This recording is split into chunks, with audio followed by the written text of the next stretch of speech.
అసలొక వ్యాధిని అంత ఖచ్చితంగా ఎలా నిర్ధారిస్తారో ఎప్పుడైనా ఆలోచించారా? నిజానికి ఆధునిక వైద్యంలో ఇదొక అద్భుతమైన మిస్టరీ లాంటిది.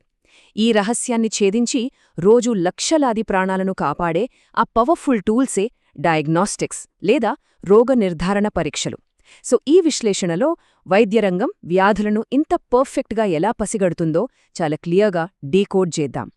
ఆధునిక వైద్యం ఒక వ్యాధిని ఎలా గుర్తిస్తుంది, ఎలా కేటగరైజ్ చేస్తుంది అనే దానిపై ఇదొక స్పష్టమైన స్ట్రక్చర్డ్ మాస్టర్ క్లాస్ లాంటిదని చెప్పొచ్చు. కేవలం పైపైన కాకుండా కంటికి కనిపించే స్థూల స్థాయి నుండి అసలు కంటికే కనిపించని మాలిక్యులర్ లెవెల్ వరకు ఈ డయాగ్నోస్టిక్స్ ఎలా పనిచేస్తాయో ఇప్పుడు మనం ఒక ఇంట్రెస్టింగ్ జర్నీ ద్వారా తెలుసుకుందాం. ఓకే, ఇక మాత్రం లేట్ చేయకుండా ఈ జర్నీని స్టార్ట్ చేద్దాం. ముందుగా 6 ప్రధాన మూలస్తంభాలతో మొదలుపెట్టి ఆ తర్వాత న్యూక్లిక్ యాసిడ్ టెస్ట్లు, ప్రోటీన్లు, ఆపై కాంపిటేటివ్ ఎగ్జామ్స్లో వచ్చే కన్ఫ్యూజింగ్ ప్రశ్నలను సాల్వ్ చేద్దాం. లాస్ట్లో ఇదంతా చాలా ఈజీగా గుర్తుంచుకోడానికి ఒక సూపర్ మెమరీ మ్యాప్ కూడా ఉండబోతోంది. మొదటి విభాగానికి వచ్చేద్దాం. మనకు బాగా తెలిసిన అత్యంత ప్రాథమికమైన మెడికల్ టెస్ట్ల ఫౌండేషన్తో స్టార్ట్ చేసి మెల్లగా డీప్ కాన్సెప్ట్స్లోకి వెళ్దాం. బేసిక్గా ఏ వైద్య విధానంలో అయినా 6 ప్రధాన పిల్లర్స్ ఉంటాయండి. మనందరికీ తెలిసిన రక్తం, మూత్రం లాంటి ల్యాబ్ టెస్ట్లు, ఎక్స్రే, ఎంఆర్ఐ లాంటి ఇమేజింగ్, ఇక గుండె, ఊపిరితిత్తులు ఎలా పనిచేస్తున్నాయో చూసే ఫంక్షనల్ టెస్ట్లు, టిష్యూ శాంపిల్స్ తీసే బయోప్సీ, బ్యాక్టీరియా, వైరస్లను కనిపెట్టే మైక్రోబయోలాజికల్ టెస్ట్లు, అండ్ ఫైనలీ ఎండోస్కోపీ, జెనెటిక్స్ లాంటి కొన్ని స్పెషలైజ్డ్ టెస్ట్లు. వ్యాధిని పసిగట్టడానికి ఇవన్నీ మనం రెగ్యులర్గా చూసే ఫస్ట్ స్టెప్స్. ఇప్పుడు రెండవ విభాగానికి జూమ్ ఇన్ చేద్దాం. ఇక్కడే మనం అణుస్థాయికి అంటే మాలిక్యులర్ లెవెల్కి వెళ్తున్నాం. ఇక్కడ అక్యురసీ అనేది నెక్స్ట్ లెవెల్లో ఉంటుంది. ఇక్కడ అసలైన మ్యాజిక్ అంతా ఒకే ఒక సింపుల్ రూల్లో దాగి ఉంది. అదే జన్యువును కనుగొనండి, వ్యాధిని నిర్ధారించండి. నిజంగా ఇదెప్పటికీ గుర్తుంచుకోవాల్సిన ఒక పవర్ఫుల్ మంత్రం. న్యూక్లిక్ యాసిడ్ టెస్ట్లు ఏం చేస్తాయంటే నేర్గా ఆ వ్యాధికారక క్రిముల తాలూకు డిఎన్ఏ లేదా ఆర్ఎన్ఏని పసిగడతాయి.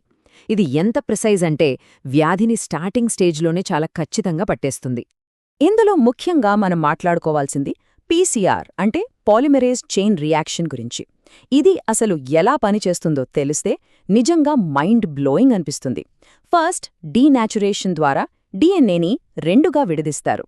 ఆ తర్వాత ఎనీలింగ్ దశలో ప్రైమర్లొచ్చి దానికి అతుక్కుంటాయి. లాస్టులో ఎక్స్టెన్షన్ ద్వారా పాలిమరేజ్ ఒక కొత్త పోగును నిర్మిస్తుంది. ఇలా కంటికే కనిపించని ఒక చిన్న డిఎన్ఏ ముక్కను లక్షల కాపీలుగా ఎక్స్పాండ్ చేయడం నిజంగా ఒక అద్భుతం కదూ. ఇక్కడే చాలామంది కన్ఫ్యూజ్ అవుతుంటారు. అసలు పీసీఆర్కి ఆర్టీపీసీఆర్కి తేడా ఏంటి? చాలా సింపుల్ అండి. పీసీఆర్ నేరుగా డిఎన్ఏని గుర్తిస్తుంది కాబట్టి దీన్ని టీబీ లాంటి వ్యాధులకు వాడతారు. కానీ కోవిడ్-19 లాంటివి ఆర్ఎన్ఏ వైరస్లు కదా, మరి వాటినెలా గుర్తిస్తారు? ముందుగా ఆ ఆర్ఎన్ఏని డిఎన్ఏగా మార్చాలి. ఆ పనే ఈ రివర్స్ ట్రాన్స్క్రిప్షన్ అదేనండి ఆర్టీపీసీఆర్ చేస్తుంది. ఇవి మాత్రమే కాకుండా ఇందులో మరికొన్ని క్రేజీ వేరియేషన్స్ ఉన్నాయి. రియల్ టైమ్ పీసీఆర్ లేదా క్యూపీసీఆర్ అనేది అసలు బాడీలో ఎంత వైరస్ ఉందో ఖచ్చితంగా కౌంట్ చేసి చెప్తుంది. ఇక డిఎన్ఏ ప్రోబ్స్ విషయానికొస్తే ఇవి తాళం చెవిలాగా పర్ఫెక్ట్గా మ్యాచ్ అవుతాయి. ఇక్కడ నా ఫేవరెట్ ఏంటంటే ల్యాంప్. ఎందుకంటే దీనికి ఉష్ణోగ్రతను మార్చాల్సిన పనేలేదు. ఒకే కాన్స్టెంట్ టెంపరేచర్ దగ్గర ఫాస్ట్గా పనిచేస్తుంది. మైక్రోఅరే వేలాది జన్యువులను ఒకేసారి ఎనలైజ్ చేస్తే ఈ ఎన్జీఎస్ ఏకంగా మొత్తం జీనోమ్నే స్కాన్ చేసి చదివేస్తుంది. రైట్. ఇప్పుడు జన్యువుల నుంచి కొంచెం బయటకొచ్చి మన శరీరంలోని రోగనిరోధక వ్యవస్థ ఎలా రెస్పాండ్ అవుతుందో చూద్దాం. కాన్సెప్చువల్గా ఇదొక చాలా important turning point. ELISA test గురించి వినే ఉంటారు, కానీ ఇది న్యూక్లిక్ యాసిడ్ టెస్ట్ కాదు సుమా. ఇదొక ప్రోటీన్ ఆధారిత ఇమ్యూనోలాజికల్ స్క్రీనింగ్ టెస్ట్. అంటే ఒక ఎంజైమ్ రియాక్షన్ వల్ల వచ్చే కంటికి కనిపించే రంగు మార్పు ద్వారా వ్యాధి తాలూకు యాంటీజెన్లుగాని లేదా మన బాడీ ప్రొడ్యూస్ చేసిన యాంటీబాడీలుగాని ఉన్నాయో లేదో ఈ టెస్ట్ ఇట్టే పట్టేస్తుంది. అయితే ఎలీసా ద్వారా ప్రాథమికంగా స్క్రీనింగ్ చేసిన తరువాత ఆ రిజల్ట్స్ నిజంగా కరెక్టేనా అని పక్కాగా నిర్ధారించడానికి వాడే క్లాసిక్ కన్ఫర్మేటరీ టెస్ట్ ఈ వెస్టర్న్ బ్లాట్. ఇది చాలా స్పెసిఫిక్ ప్రోటీన్లని పసిగడుతుంది. ఓకే, ఇప్పుడు 4వ విభాగానికి వద్దాం. కాంపిటేటివ్ ఎగ్జామ్స్ ప్రిపేర్ అయ్యేవాళ్లకి ఇదొక గని లాంటిది. పరీక్షల్లో తరచుగా వచ్చే హై ఈల్డ్ ట్రిక్కీ క్వశ్చన్స్ ఎలా ఉంటాయో ఇప్పుడు డీకోడ్ చేద్దాం. ఇప్పుడు ఇక్కడ ఆసక్తికరమైన విషయమేమిటంటే, ఈ టెస్ట్ల మధ్య ఉన్న డిఫరెన్సెస్ని మనం ఎంత క్లియర్గా అర్థం చేసుకున్నామనేది.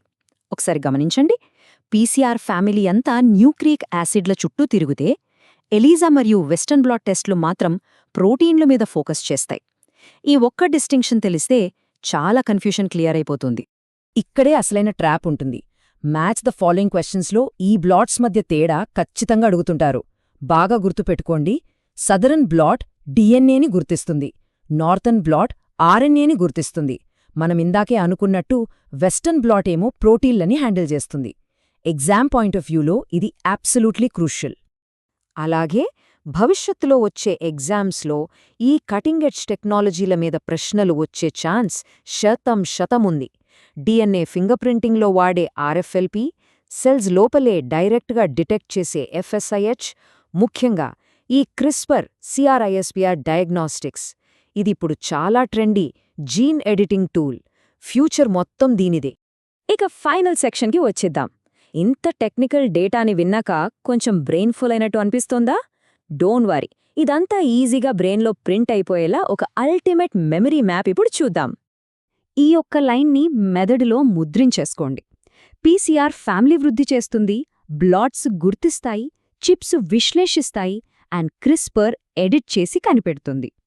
ఈ చిన్న మంత్రం ఆడియో విజువల్గా మీకు ఎప్పుడూ గుర్తుండిపోవాలి. It's that simple. ఇక మాలిక్యులర్ డయాగ్నాస్టిక్స్లో ఈ అల్టిమేట్ డివైడింగ్ లైన్ని అస్సలు మర్చిపోద్దు. ఎగ్జామ్స్లో ఎలాంటి కన్ఫ్యూజన్ రాకుండా ఉండాలంటే ఇది పక్కగా తెలియాలి. పీసీఆర్ ఫ్యామిలీ ఎప్పుడూ జన్యువుల అంటే జీన్స్ వెంటే పడుతుంది. కానీ ఎలీజా మరియు వెస్టర్న్ బ్లాట్ మాత్రం ప్రోటీన్లను వెతుక్కుంటూ వెళ్తాయి. అసలు వైద్య చరిత్రలో టెస్టింగ్ ఎవల్యూషన్ చూస్తే ఒక ఎలిగెంట్ స్టోరీలా ఉంటుంది.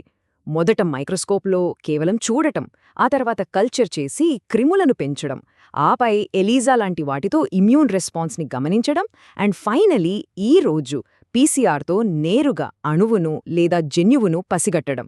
What a journey, right? So అంత విన్నాక మీకు ఆలోచనాత్మకమైన ప్రశ్న. ఒకవైపు క్రిస్పర్, మరోవైపు నెక్స్ట్ జనరేషన్ సీక్వెన్సింగ్, ఎన్జీఎస్ లాంటి మైండ్ బ్లోయింగ్ టూల్స్ ఎప్పటికప్పుడు అప్గ్రేడ్ అవుతూనే ఉన్నాయి. మరి ఈ స్పీడ్ చూస్తుంటే మెడికల్ డయాగ్నోస్టిక్స్ ఫీల్డ్లో మనం చూడబోయే తదుపరి భారీ ముందడుగు ఇంకేమై ఉంటుంది?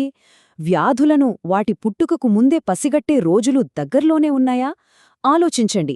ఈ భవిష్యత్తు నిజంగానే చాలా ఆసక్తికరంగా ఉండబోతోంది.